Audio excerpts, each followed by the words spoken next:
Jadi awal orang beribadah namanya Lacekeng dalam wilayah Mario Riau Takalala pada waktu itu. Jadi ada beberapa tahun berjalan di situ sehingga dikembangkan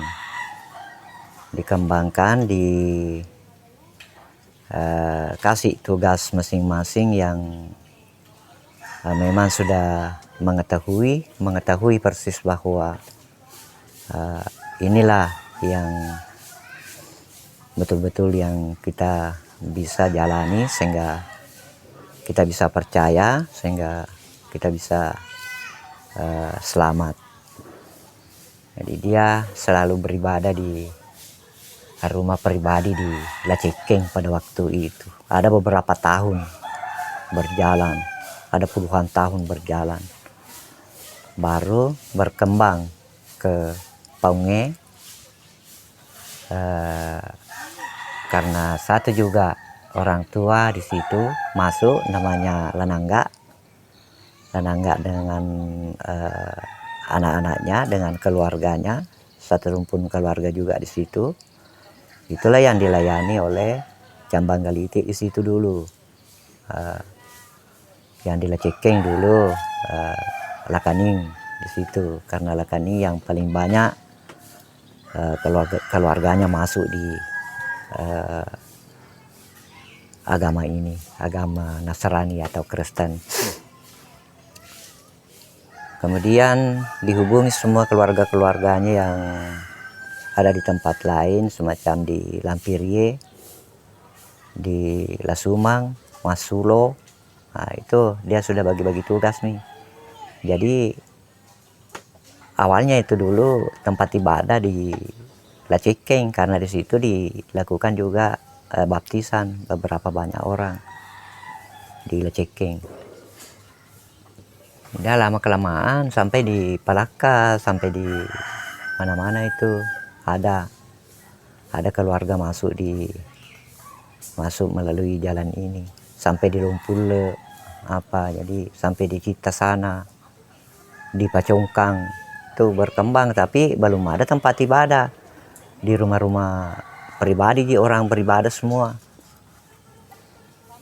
karena memang pada waktu itu belum ada teguran dari pemerintah, sehingga dia beribadah di tempat-tempat rumah pribadi. Ya itu dulu anunya, situ dulu karena pada waktu itu susah orang bangun tempat ibadah karena orang dikejar, orang diburu, dibenci. Nah, pernah dulu coba-coba bangun di Lampirie tempat ibadah. Nah, itu yang dibakar oleh gerombolan, dibakar semua, dibakar habis-habisan, kursinya, apanya. Nah, itu pertama gereja di Lampirie dulu. Nah, itu yang dibakar.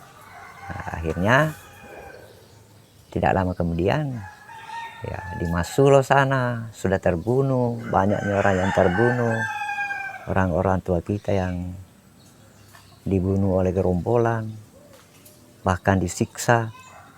Hampir semua dulu penginjil-penginjil, yang berapa penginjil itu disiksa semua oleh gerombolan, dibunuh apa segala.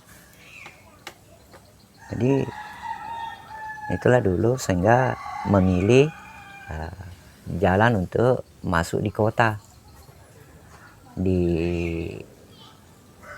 dilindungi oleh namanya Guru Usman dulu di Sopeng. Kalau saya tidak salah dulu itu orang Selayar, karena saya juga belum tahu persis orangnya bagaimana, karena mungkin saya sudah lahir tapi saya masih kecil pada waktu itu tahun 58, karena saya ingat saya mungkin masih ada bertugas di Sopeng pada tahun 1958, tetapi masa-masanya dia 1951, karena orang tua sudah di kota semua 1951. Belum ada pelayanan, belum ada pelayanan dari luar, karena kita tidak tahu kita mau digabungkan di mana, karena ada beberapa banyak gereja pada waktu itu. Jadi tahu-tahu pada waktu itu pertama mengambil kita selaku jemaat adalah GPIB kalau saya tidak salah itu. Kemudian dibentuk tersendiri menjadi GKSS, Gereja Kristen Sulawesi Selatan. Itu pertama, tapi nanti tahun-tahun 63, 64 barangkali itu baru pelayanannya bagus dari luar. Tapi dulu itu berapa puluh tahun itu tidak ada sama sekali orang dari luar yang melayani. Kalau saya ingat pada waktu itu cuma satu saja nyanyian Bugis. Tegang Kapasedingan. Itu saja. Itu pertama lagu di Bugis ini. Tegang Kapasedingan. Nanti setelah ada buku nyanyian, baru ada terjemahan. Tetapi kalau saya tidak salah itu dulu cuma itu saja nyanyian, tidak ada yang lain. Jadi habis menyanyi habis sembahyang ya sudah itu. Cuma begitu saja, ringkas sekali caranya orang tua dulu melayani. Karena itu nyanyian juga Tegang Kapasedingan saya juga tidak tahu, karena saya cari-cari di Mazmur atau di rohani apa segala tidak ada juga. Dulu kelebihannya di Bugis. Karena tidak ada pelayan, tidak ada yang melayani. Siapa yang melayani, siapa yang pernah sekolah di ini tidak ada. Nah orang tua kita dulu kan tidak ada juga pendidikannya. Cuma dulu ya ada yang pintar-pintar yang berbahasa Lontera apa itu saja yang dipakai. Nanti kita pulang dari gunung masuk kota, baru kita tahu dari pemerintahan Datuk pada waktu itu bahwa Mes Tinggi itu adalah gereja sebenarnya. Tetapi diberikan waktu tidak tahu berapa tahun atau berapa waktu saja itu. Tidak ada mungkin 1 tahun. Dipakai untuk ibadah. Tetapi Datuk Andi Wana pada waktu itu artinya meminta kepada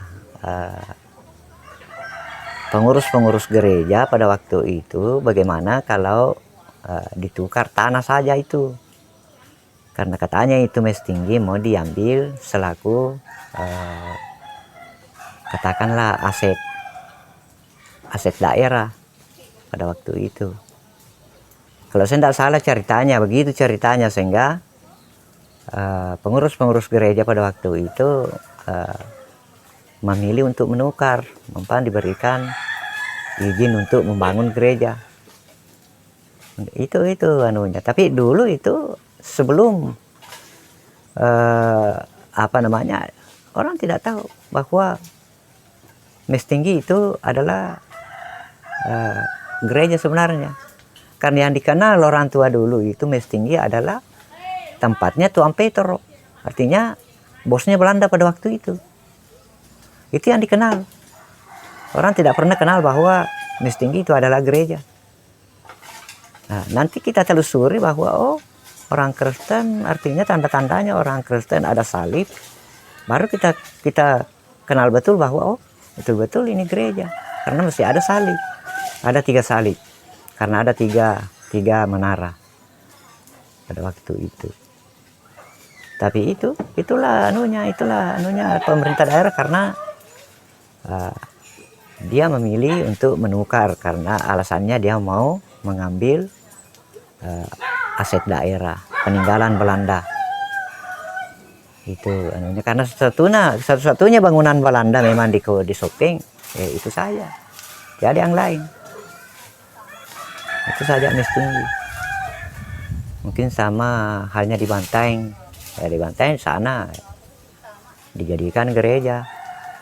Dan yang tidak pernah diubah-ubah di sana anunya, di Bantaeng.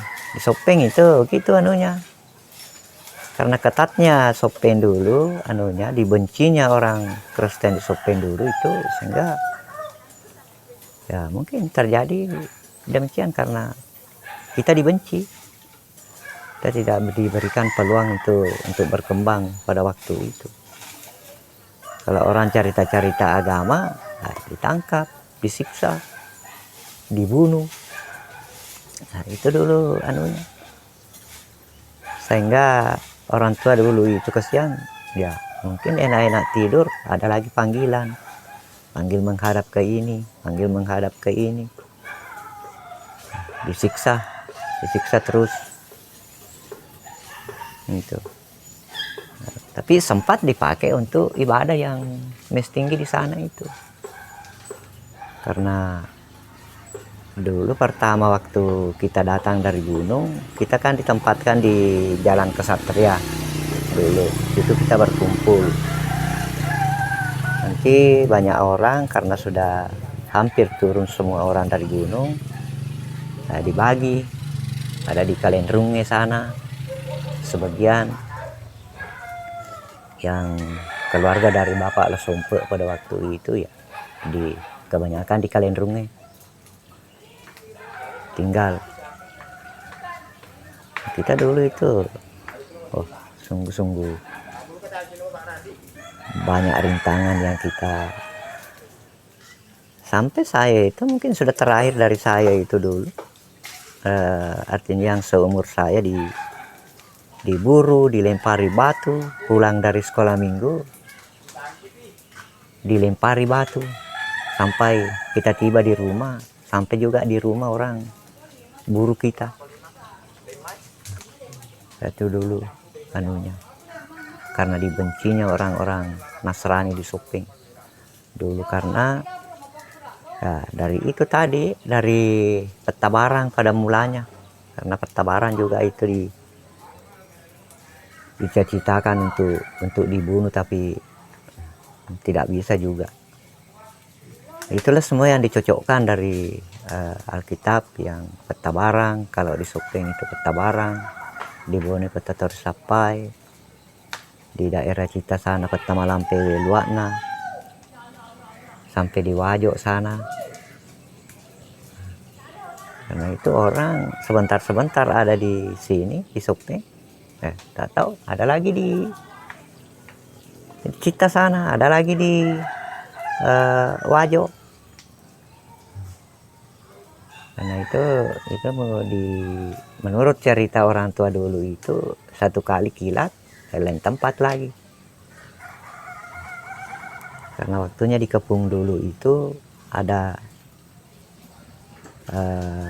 beberapa banyak orang yang kepung dia tidak bisa ditangkap karena dia hanya berteriak, hilang lagi buruan.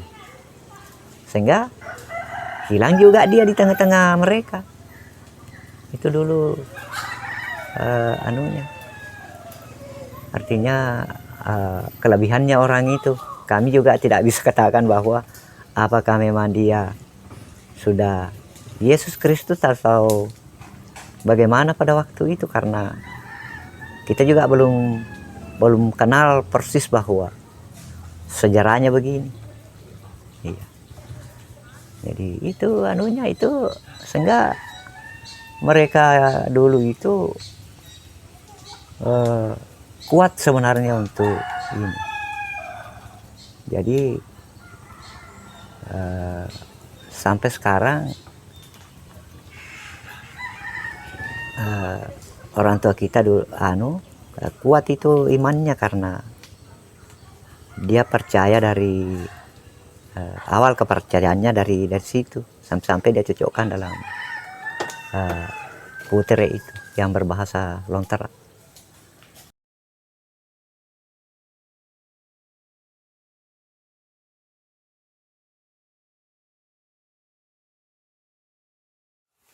Ya, ini saja yang saya mau sampaikan kepada semua keluarga dari Bugis khususnya, bahwa orang tua kita dulu itu bersusah payah untuk mendapatkan sebenarnya jalan keselamatan. Kemudian kita mau lalai dari perjuangan orang tua kita dulu, bukan dikatakan bahwa ini adalah bohong-bohongan atau bagaimana, karena kita sudah tahu persis di dalam Injil bahwa ada sebenarnya, semua sebenarnya orang mempunyai roh. Tapi dalam Alkitab itu sudah menjelaskan bahwa siapa yang tidak mempunyai roh dalam Kristus, maka dia tidak akan bisa mendapatkan keselamatan. Jadi roh yang tidak dari Kristus itu adalah mati dengan daging.